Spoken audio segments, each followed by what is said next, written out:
do verso 18 está escrito assim: porque se a herança provém da lei,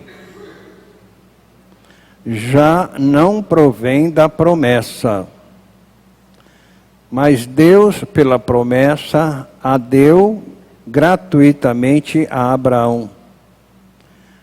Logo, para que é a lei? Foi ordenada por causa das transgressões, até que viesse a posteridade, a quem a promessa tinha sido feita, e foi posta pelos anjos na mão de um medianeiro. Ora, o medianeiro não é de um só, mas Deus é um. Logo, a lei é contra as promessas de Deus? De maneira nenhuma. Porque se dada fosse uma lei que pudesse vivificar, a justiça, na verdade, teria sido pela lei. Mas a Escritura encerrou tudo debaixo do pecado, para que a promessa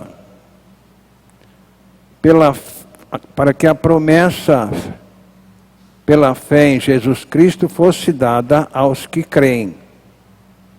Mas antes que a fé viesse, estávamos guardados debaixo da lei e encerrados para aquela fé que se havia de manifestar. De maneira que a lei nos serviu de aio para nos conduzir a Cristo, para que pela fé fôssemos justificados. Mas depois que a fé veio, já não estamos debaixo de aio, porque todos sois filhos de Deus pela fé em Jesus Cristo. Porque todos quantos fostes batizados em Cristo, já vos revestistes de Cristo. Nisto não há judeu nem grego, não há servo nem livre, não há macho nem fêmea, porque todos vós sois um em Cristo Jesus. E se sois de Cristo, então sois descendência de Abraão e herdeiros conforme a promessa. Espírito Santo de Deus, ministre a palavra a cada um de nós. Diante da nossa insuficiência, diante da nossa tão pequenina maneira de explicar, deixamos para que o Senhor mesmo ministre a palavra a cada um de nós. E o Senhor, Pai querido e amado, revele Jesus a cada um de nós. E abençoe os amados que aqui estão nesta noite com a bênção gloriosa da alegria de estarem em Cristo Jesus. Também pedimos pelo irmão Oséias, que está hospitalizado. Dê sabedoria aos médicos para que eles resolvam aquele problema. Sabemos que a cura vem de Ti, mas o Senhor pode usá-los para isso. Também pela Melissa, nós estamos repreendendo aquele mal-estar que está nela, declarando-a curada em nome de Jesus. Amém. Sentem. O apóstolo Paulo aqui, quando ele está tratando conosco, ele deixou bem claro para aqueles que acham que a lei justifica. Ele disse que se a lei justificasse, para que foi dada a promessa então? Ou seja, para que Jesus veio? Se a lei resolvesse o problema. Mas esse medianeiro não é de um só, mas Deus é um. O medianeiro é de todos aqueles que acreditam. Esse medianeiro é Jesus Cristo. Todos aqueles que acreditam na promessa que Ele fez, esse está justificado do pecado. Logo, a lei é contra as promessas de Deus? De nenhuma sorte. Porque se dada fosse uma lei que pudesse vivificar a justiça, na verdade teria sido pela lei. Então, quando ele mostra aqui, ele está tirando toda a ideia de que a lei justifica alguém. Ele está tirando a ideia, como ele já tinha dito no capítulo 2 de Gálatas, verso 21. Ele já tinha deixado ali a... Não anulo a graça de Deus, pois se a justiça é mediante a lei, segue-se que Cristo morreu em vão.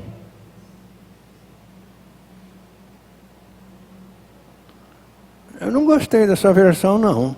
Você quer ler de novo, irmão?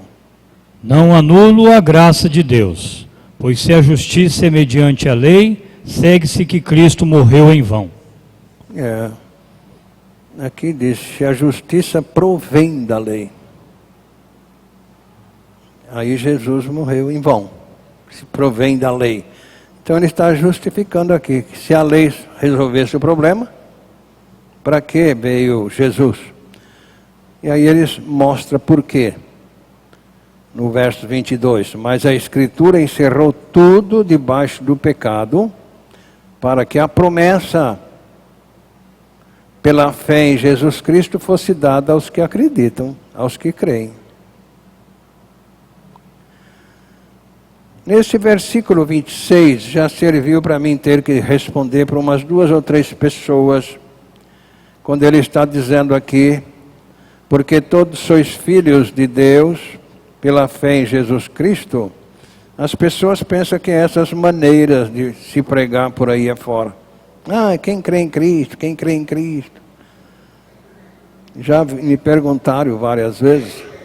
Eu falei, o diabo crê e estremece, meu filho. Você precisa ler o verso 27. Que no 27 deixa claro aí. Porque todos quantos fostes batizados em Cristo, já vos revestiste de Cristo. Porque nós não ficamos pendurados em Cristo, nós fomos introduzidos nele. Então já fomos revestidos de Cristo. O que é revestido? É roupa em cima da outra. Então esse batismo em Cristo Jesus é o batismo no Espírito Santo, que o apóstolo Paulo ensinou aos romanos, lá no capítulo 6 de Romanos, versículo 3 e 4. Ele diz que o batismo no Espírito Santo é esse. Ou porventura não sabeis que todos os que fomos batizados em Cristo Jesus, fomos batizados na sua morte? Fomos, pois, sepultados com ele na morte pelo batismo, para que como Cristo foi ressuscitado dentre os mortos pela glória do Pai, assim também andemos nós em novidade de vida. Ele está mostrando para nós ali. Todos que sois batizados em Cristo Jesus.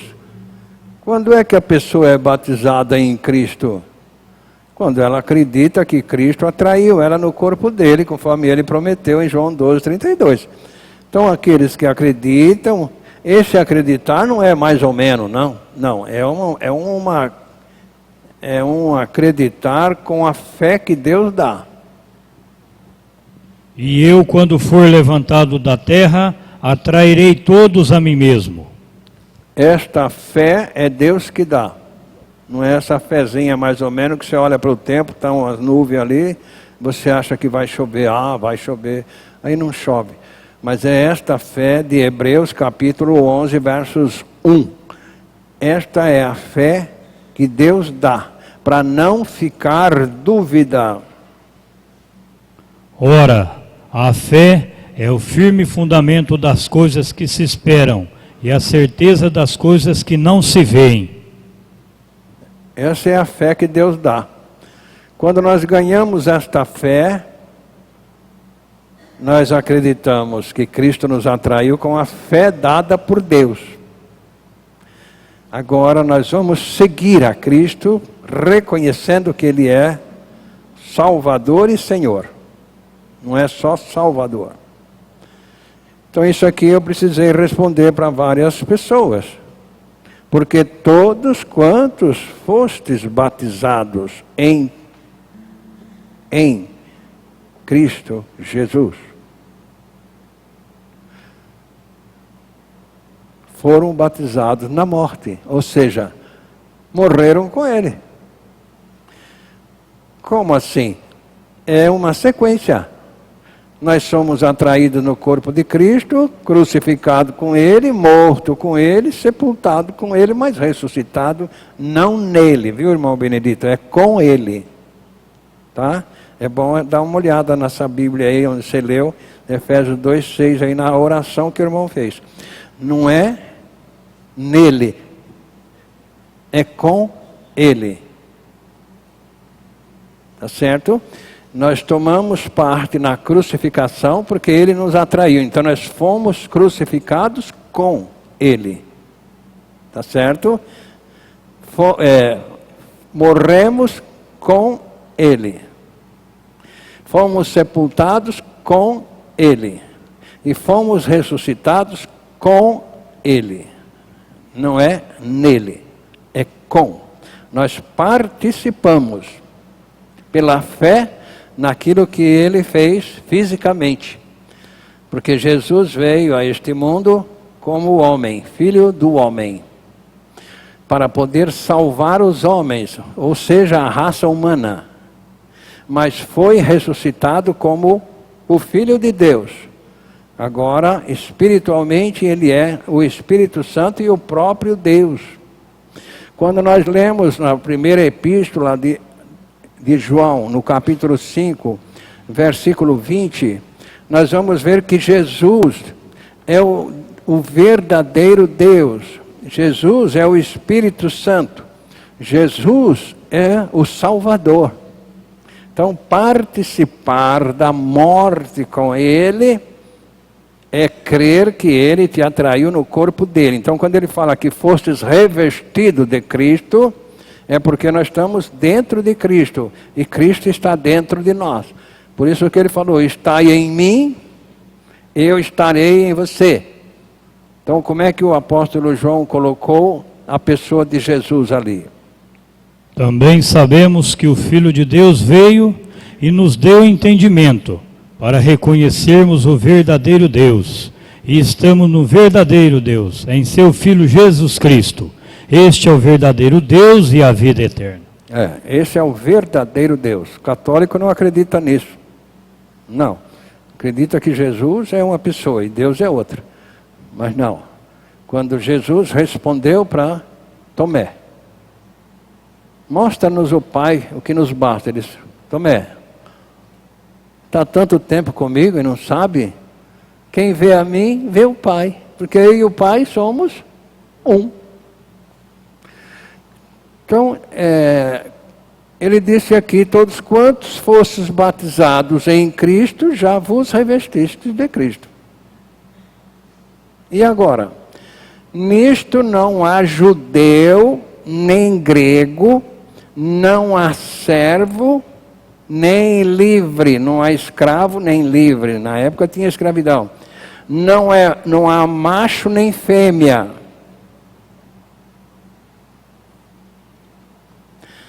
Porque todos sois um. Um.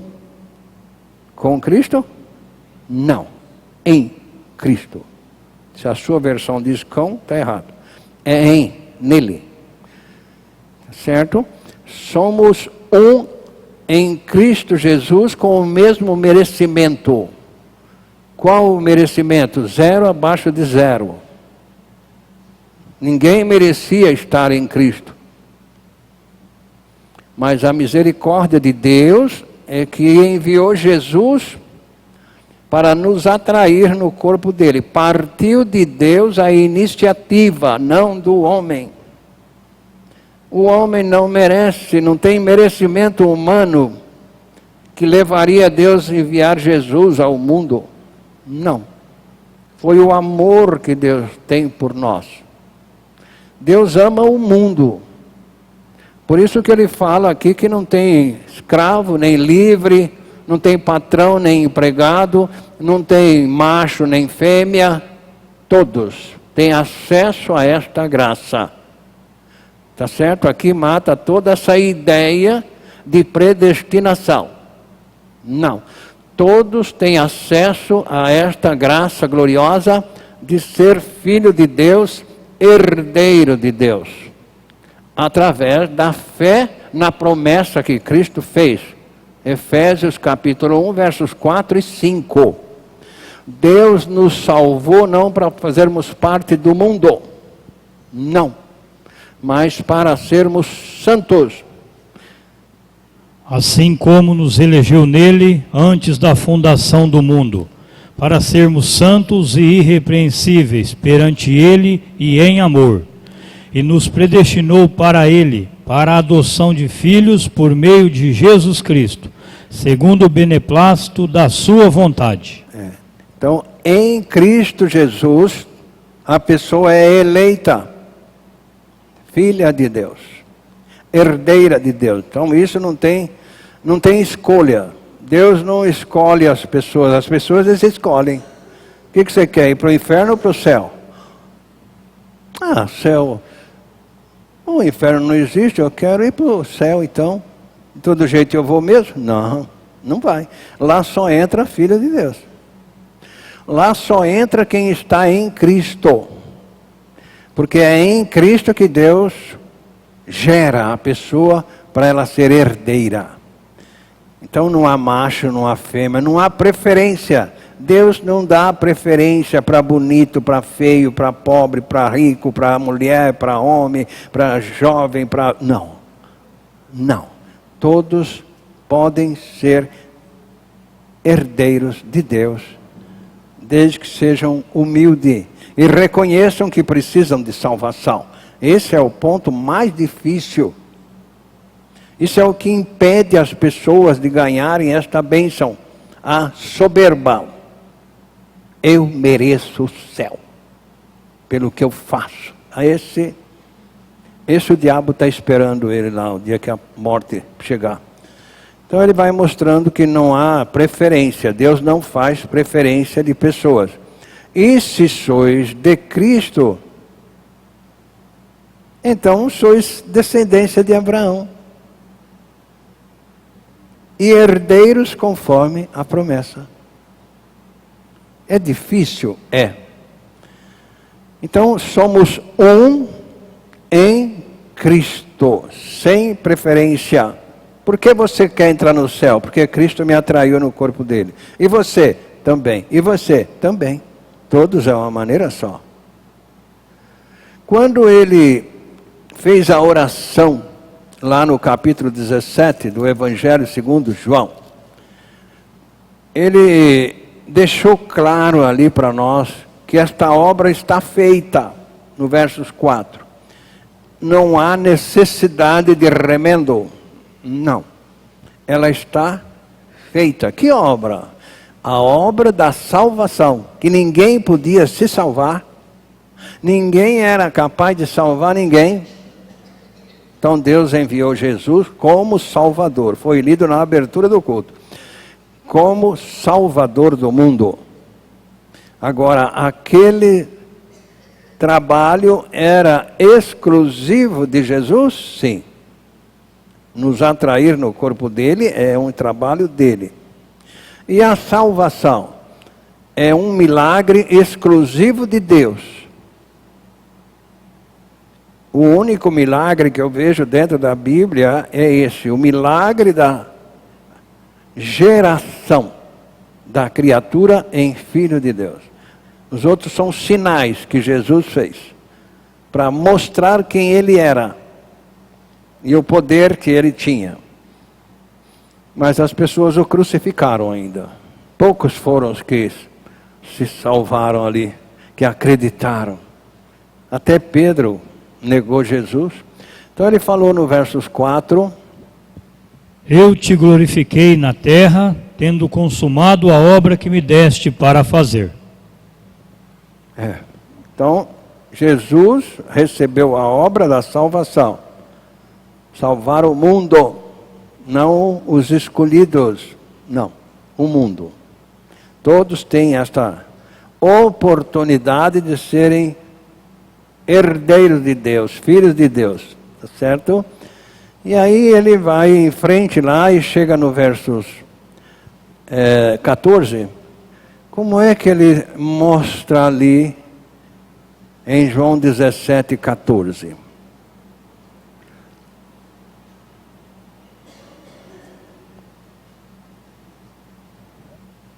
Eu lhes tenho dado a tua palavra, e o mundo os odiou, porque eles não são do mundo, como também eu não sou.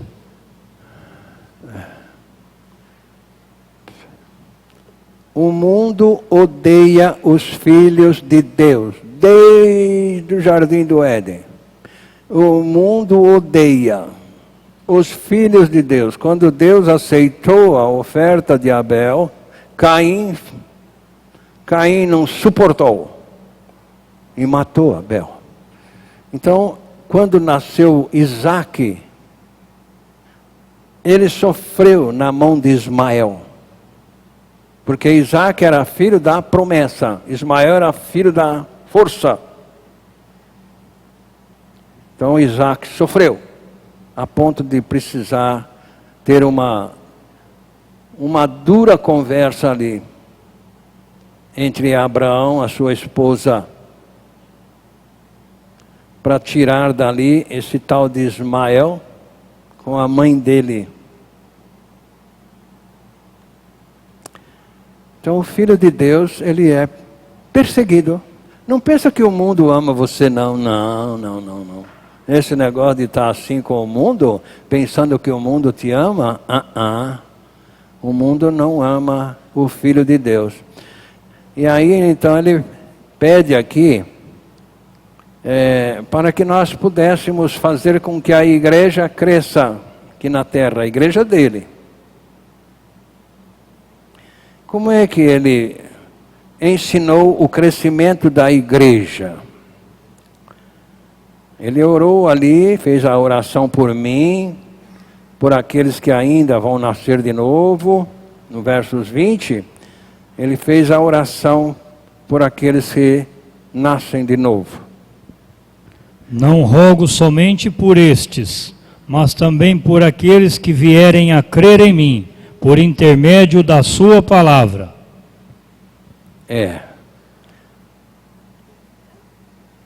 Ele estava orando já pelos novos nascidos de hoje e daqueles que ainda vão nascer de novo até ele voltar. E aí ele mostra no verso 21, para que todos sejam um como tu, ó Pai, o és em mim e eu em ti. Que também eles sejam um em nós, para que o mundo creia que tu me enviaste. É preciso que haja uma união, para o mundo ver o poder de Deus na vida dos irmãos. Agora, com esta mordendo de cá, mordendo de lá, e eu não vou com a tua cara, e assim, isso aí o mundo está rindo até aqui, né? Olha lá. E aí ele mostra ainda para nós. E eu dei-lhes a glória que a mim me deste, para que sejam um, como nós somos um. Eu estou lendo nessa versão aqui porque ela é... Como nós somos um. Nós quem? Deus e Jesus. E Ele quer que nós sejamos um, como eles são. O Filho e o Pai são um. É um só. É o que nós acabamos de falar. Eu neles e tu em mim, para que eles sejam perfeitos em unidade. Sabe o que é unidade? Sabe o que é? É amando um ao outro, edificando-se um ao outro com salmos, hinos espirituais, louvando ao Senhor de coração. Essa unidade é que faz com que a igreja cresça. E aí ele mostra, Pai, aquele que me deste, quero que onde eu estiver, também eles estejam. Oh, beleza, né? Para quê? Para ver a glória. Eu quero que eles vejam o que eu tinha e o que eu recebi lá embaixo. Tá? Ele estava lá na glória, deixou aquela bênção gloriosa, aquele lugar maravilhoso para vir aqui neste mundo, suportar a carga de uma cruz, ser crucificado, colocarem uma coroa de espinho na cabeça dele, fazê-lo como o primeiro rei momo no mundo. Fizeram dele o primeiro rei momo. Colocaram a coroa de espinho na cabeça, cetro na mão e sentado no trono, com uma roupa de rei. Só que batiam com aquela bengala na cabeça dele e dizia, quem bateu em você? Você não conhece? Oh, quanto escárnio ele sofreu por nós. E nós, com qualquer coisinha, e se fosse você lá, hein? O que você faria? Se fosse a senhora lá, hein? Pegava aquela bengala e dava na cabeça de quem? Mas ele suportou tudo. Por quê? O que o diabo queria é que ele reagisse. E o diabo gosta quando a gente reage. É isso mesmo, você tem razão. Ele está errado, é isso mesmo, quebra o pau. É o que aquela criançada faz na escola, né? Quebra o pau, é isso mesmo. É o diabo ri. Mas Jesus não reagiu. Ficou firme. Então nós vemos aqui em Romanos capítulo 12, 5 a 8, tem aqui um ensino maravilhoso para nós. Como toda a Bíblia Sagrada é maravilhosa.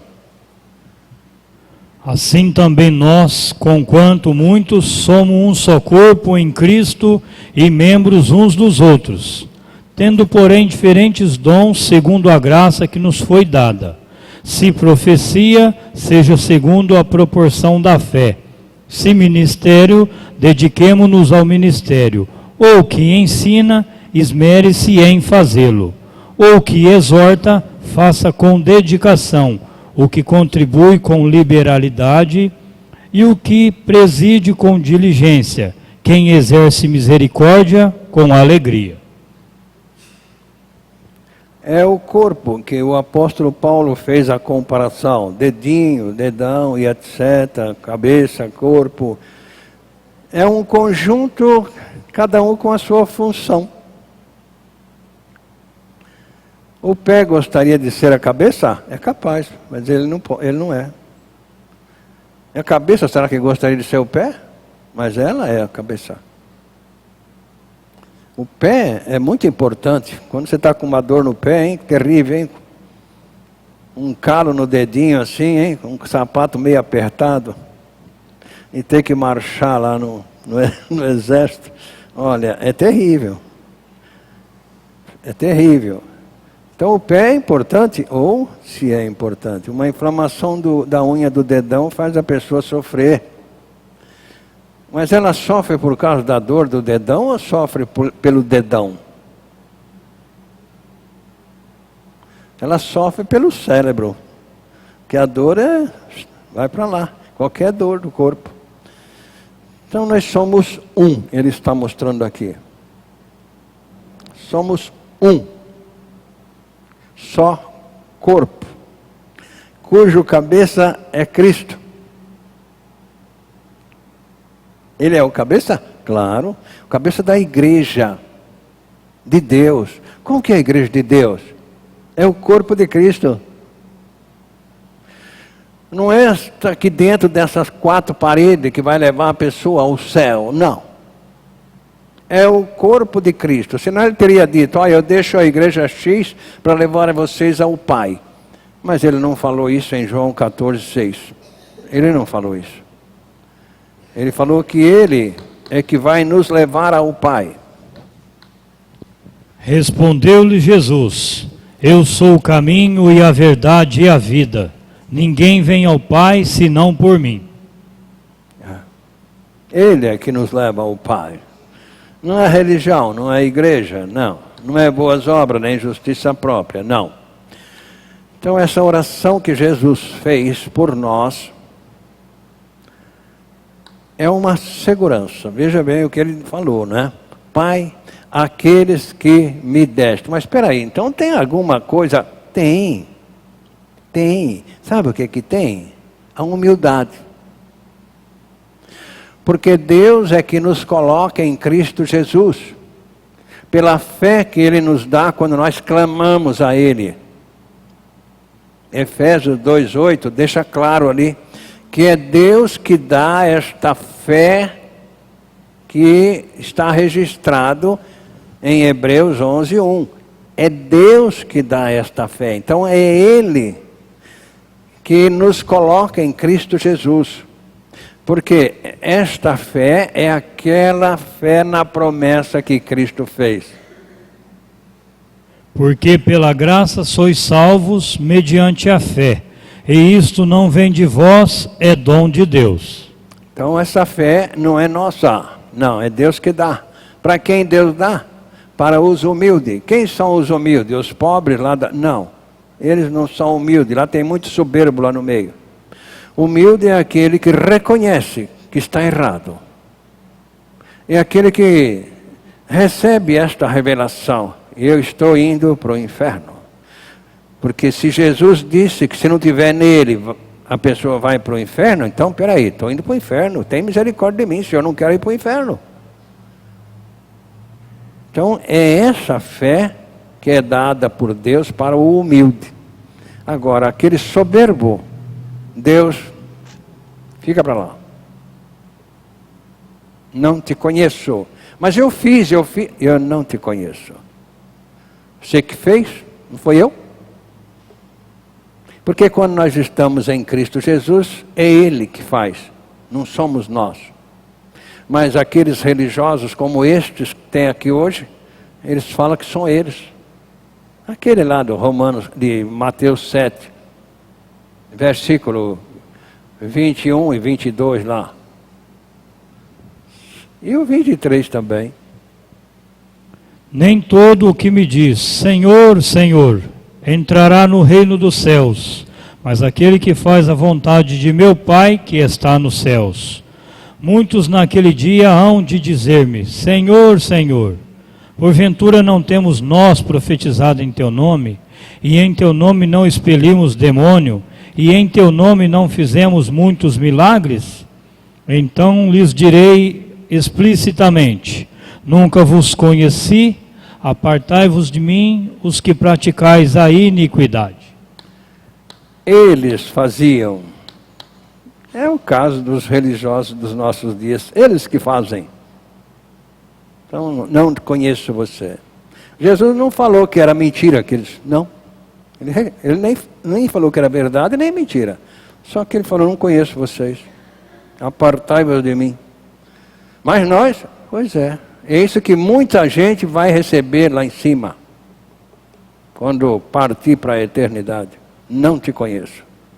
Mas eu comiam na minha rua lá, eles pregavam lá, almoçavam, fazia festa. Aí a gente está... Não te conheço. Pai justo, o mundo não te conheceu, mas eu te conheci. E estes conheceram que tu me enviaste a mim. Oh, beleza. Não enviou a religião. Não enviou a... Não. E eu lhes fiz conhecer o teu nome e lhe o farei conhecer mais, para que o amor com que me tens amado esteja neles. É João 17, 26 que eu estou lendo. É para isso que Jesus nos atraiu. Senão não nos atraiu. Para quê? Deixa bem claro aí essa versão. Como é que fala na sua versão, irmão Benedito? O verso 26 aí. Eu lhes fiz conhecer o teu nome e ainda o farei conhecer, a fim de que o amor com que me amaste esteja neles e eu neles esteja. Amém. Precisa mais alguma coisa? Não. Pode parar, pastor, não precisa mais. Não precisa mais. Mas eu leio a Bíblia. Ler a Bíblia não te leva para o céu. Eu estudo a Bíblia. Estudar a Bíblia não leva você para o céu. Eu oro a Deus. Oração não leva você para o céu.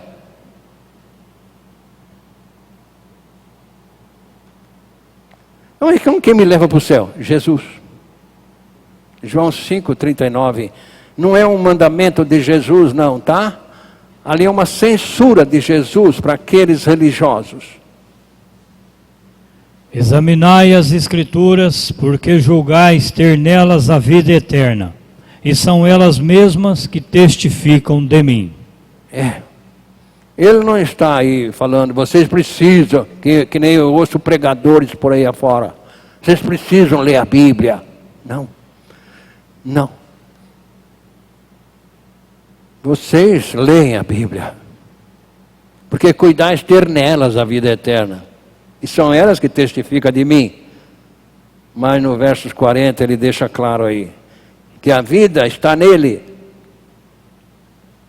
Contudo, não quereis vir a mim, para terdes vida.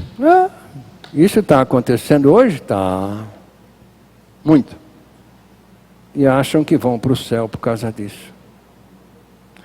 Nós te agradecemos, nosso Pai, o privilégio glorioso de termos a Tua palavra explicando-nos quem o Senhor é, explicando a obra que o Pai fez em nosso favor.